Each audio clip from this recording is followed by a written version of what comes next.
Hello po sa inyong lahat mga ka-crypto. Ako po si Pinoy Crypto Trader at sa video na ito ay atin pong pag-uusapan ang aking technical analysis dito kay Shiba Inu ngayon pong April 20 taong 2024. At ayan, ang atin pong nakikita rito ay ang daily chart time frame nitong si Shiba Inu at mapapansin po natin na yung kanyang price performance nitong mga nakalipas na araw hanggang ngayon ay patuloy pa rin po ito sa kanyang pagko-consolidate or pagsa-sideways.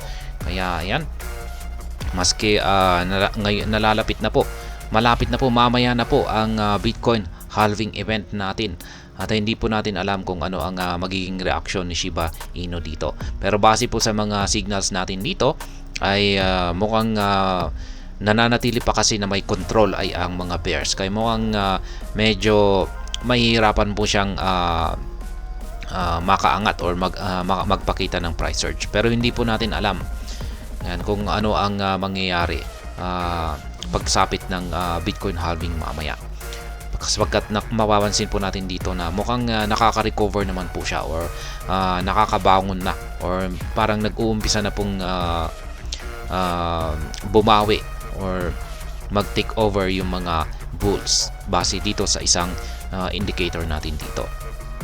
At ayan, bago po tayo magpatuloy ay nais ko lamang po munang bigyang linaw ang aking disclaimer kung saan ang nilalaman po ng video na ito ay hindi po ito isang financial advice. For education and information purposes lamang po ang layunin nito. Maliban po dito ay nais ko na rin pong magbigay babala na wala pong kahit anumang group chat ang Pinoy Crypto Trader. At ayan, yung Bitcoin halving event na po natin ay 14 minutes na lamang po. Ayan ay magaganap na ang major catalyst or pinakaabangan ng lahat na Bitcoin halving event. Yan, 14 minutes na lamang po yan. At maliban po dyan ay check po muna natin kung ano ang bagong tweet or update nila dito sa kanilang official X account. Ayan po siya, wala pong bago. Nung April 18 pala po yung kanilang latest na tweet dito. At yan, ito po yung kanilang event nung April 17 naman. Pero magaganap po ito sa Crypto Polo Cup sa bansang Dubai. At ngayon po yan, April 20. Yan, ito po yung Bitcoin.com. Yan, kung saan ay kaya pala siguro nandito po silang lahat. Kaya wala pong gaanong update. Yan, isang event na rin yan. Yung Shibburn naman po natin ay bumagsak po ng 86.82%. Meron na lamang po tayong meron lamang po tayong nasunog na 687,609 na SHIB tokens nitong nakalipas na 24 oras. At ayan, balikan na po natin ang ating pagte-technical analysis dito kay Shiba Inu. Kung saan ay ayan, ito pa rin po ay naglalaro dito sa loob ng kanyang pattern na ito na isang bullish flag pattern. Sa mga hindi pa po nakakaalam dyan, ay ito po yung kanyang flag or yung kanyang watawat. At ito naman po yung kanyang flagpole o yung kanyang poste kung saan po siya nakakabit. Kaya tinawag pong bullish flag pattern siya. Kaya ang inaasahan po ng lahat ay kung pag dito po siya magkakaroon ng breakout ay siya po ay makakaranas ng isang matinding price surge or pag-angat sa kanyang presyo. At yung inaabangan po natin dito na ayan, yung inaabangan po natin dito kapag nagkaroon siya ng breakout dito, yan, sa upper portion ng kanyang bullish flag pattern na ito ay aakyatin po niya, posible po niyang akyatin ang presyong 40 digits 4583. Yan po ang posible niyang akyatin na atin pong inaasahan. Ayan, pero ngayon ay yung kanyang kalagayan ay ito nga ay nagko-consolidate. Yan, or nagsa-sideways lamang yung kanyang galaw. Nagumpisa pa noong April 14 or noong April 13 nung siya ay bumagsak dito. Yan, sa lower portion ng ating bullish flag pattern na ito. Tapos yan, nagko-consolidate na lamang po siya. Sapagkat yung ating Hall Street indicator ay bearish na bearish yung signal natin at ganun din po yung ating QQE mod indicator. Pero nagbibigay na rin po ng signal itong QQE mod indicator natin na mukhang posibleng magkaroon na ng trend reversal itong si Shiba Inu. Tulad din po ni Bitcoin. Kapag mapapansin po natin na lumiliit yung mga sukat nito ay nagpapakita po ng signal or nagsasabi po na ito na posible na pong magbago ng trend itong si Shiba Inu. Mula sa pagiging downtrend nito ay posible na po itong maging uptrend. Magkakaroon lamang po tayo ng confirmation na nagbago na yung kanyang trend kapag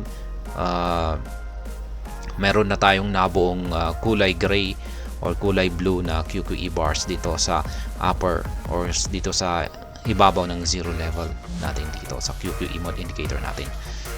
Ayan, pero sa ngayon ay ayan po, mukhang walang gaanong galaw ngayon ang market.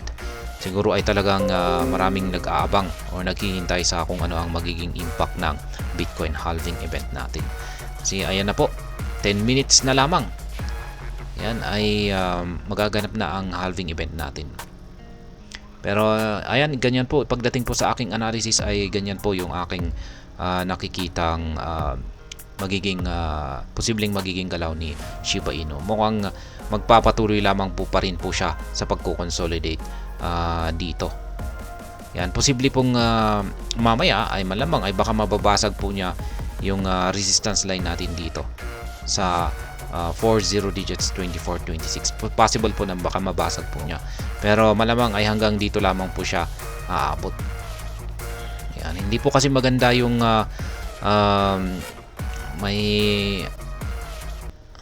hindi po kasi maganda, may mga bagay po kasi na nakakaapekto sa buong crypto market. Hindi lamang po ang buong crypto market kundi ang buong market economy ng buong mundo. Kaya apektado na rin po sa nagaganap ngayon. Yan po yung global tension na nabubuo.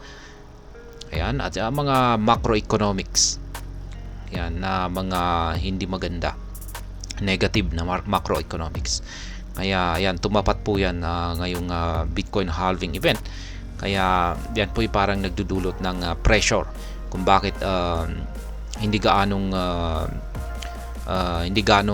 kaya ng crypto market na magpakita ng at least maski konting price surge lamang. Kaya yan, at yan po ang aking technical analysis update dito kay Shiba Inu. At hanggang dito na lamang po tayo sa video na ito mga ka-crypto. Sana po ay inyong nagustuhan ang aking paliwanag dito. Kung inyo po itong nagustuhan ay pakiclick lamang po ang like button nito. Para naman po sa mga bago lamang dito, kayo po ay aking inaanyayahan para mag-subscribe. Pakiclick na rin po ang bell icon nito dahil ito po ang siya magsisilbing notification nito sa mga bago kong videos na akin pong ina-upload sa aking YouTube channel na ito. Marami pong salamat sa panunood. Ingat po tayo lagi at God bless po sa ating lahat.